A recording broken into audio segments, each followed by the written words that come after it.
there are two paths. Afghanistan could either become further polarized or united. Zana Khudr, AlJazeera, Panjshir Valley. Let's take you on to another political hot front. Israel saying it deeply appreciates the decision by the Obama administration to veto a UN resolution on its settlement construction. The resolution would have condemned the Israeli settlements as illegal. Well, Israel says the decision by the US shows that peace can only be achieved through direct negotiations with the Palestinians. Besides the US, though, all other 14 Security Council members voted in favor of the draft resolution. Well, the top US scientist says oil from the massive spill in April remains stuck on the bottom of the Gulf of Mexico.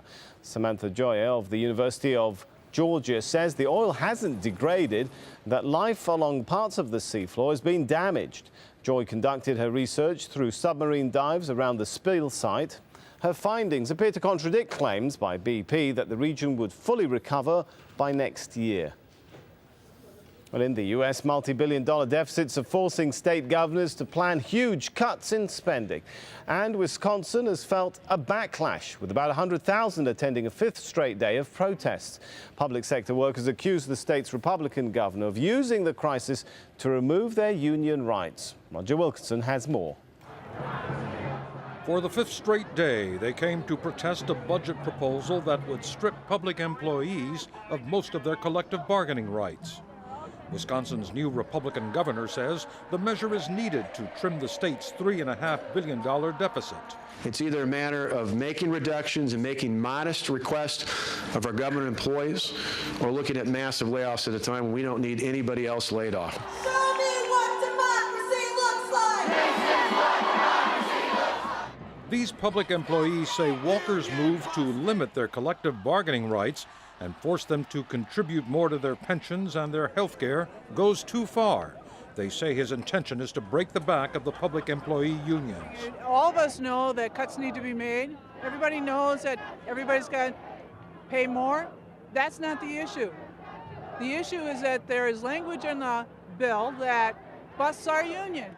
Republicans, who won a majority in both houses of Wisconsin state legislature last November, vowed to curb state employee benefits. A lot of our budget problems are caused by the most generous public employed pensions in the country. Walker supporters also showed up at the Capitol Saturday, but they were heavily outnumbered by the other group of protesters. It has become a bitter partisan battle. Public employee unions are strong backers of Democrats across the United States, and President Obama says they shouldn't be blamed for the state's budget woes. Some of what I've heard coming out of Wisconsin, where you're just making it harder for public employees to collectively bargain generally, seems like more of an assault on unions. Democrats in the state legislature's lower house have forced their Republican colleagues to postpone a vote on the governor's proposal until Tuesday. But Democratic state senators fled to neighboring Illinois so as to avoid a vote in their chamber. The reason why we left is this was the only way we knew we could slow the process down, allow people to be heard on this particular issue and what it means to them, but most importantly, try and get the governor to sit down rationally and talk about this proposal and talk about changes. But the governor refuses to budge, and the standoff continues. It's a battle that could be repeated in other states as they struggle to fund basic services at a time of dwindling revenues. Roger Wilkinson, AlJazeera. All right, so the political scene heating up in Wisconsin. The key question, Everton, is it rubbing off into the weather front? I'm afraid not, Sammy, no.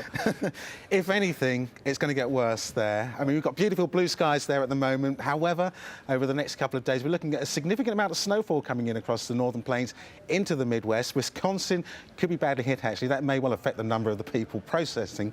I think we're looking at something like 50 centimetres of snow across parts. Gosh, that's a lot of snow. Huge amounts of snowfall to come over the next couple of days.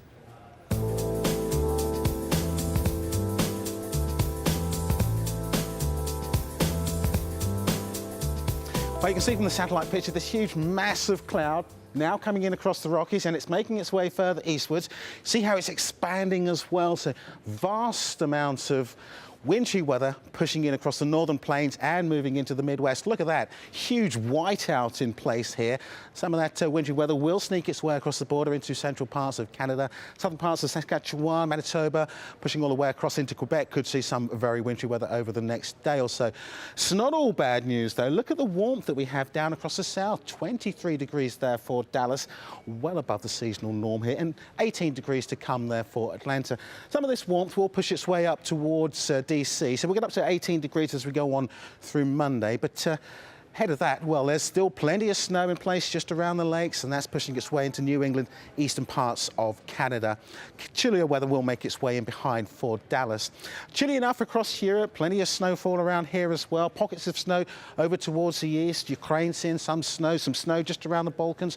That will push across into Bulgaria and Romania. We've even got some wintry weather for northern parts of the UK, incidentally, at the moment. But over towards the west, it's really about the milder weather. It's turning increasingly wet and windy.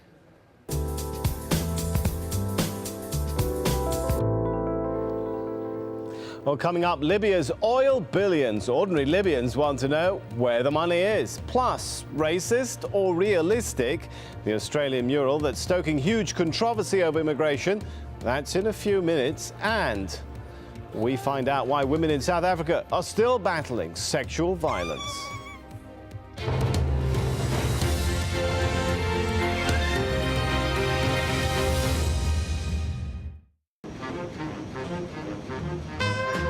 Thank you.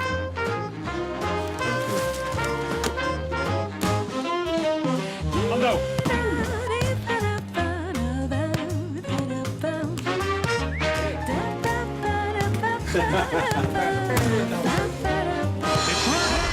an astonishing moment.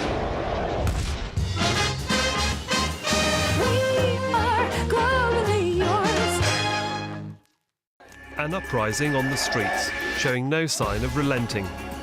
Protesters united in their defiance of the regime. As demonstrations continued for a third week, President Mubarak remained unmoved. But how much longer could he ignore the demands of his people and hold on to power? In a day-by-day account, we look at the events that changed Egypt, from those that witnessed them firsthand. Fall of Mubarak, at this time on Al Jazeera.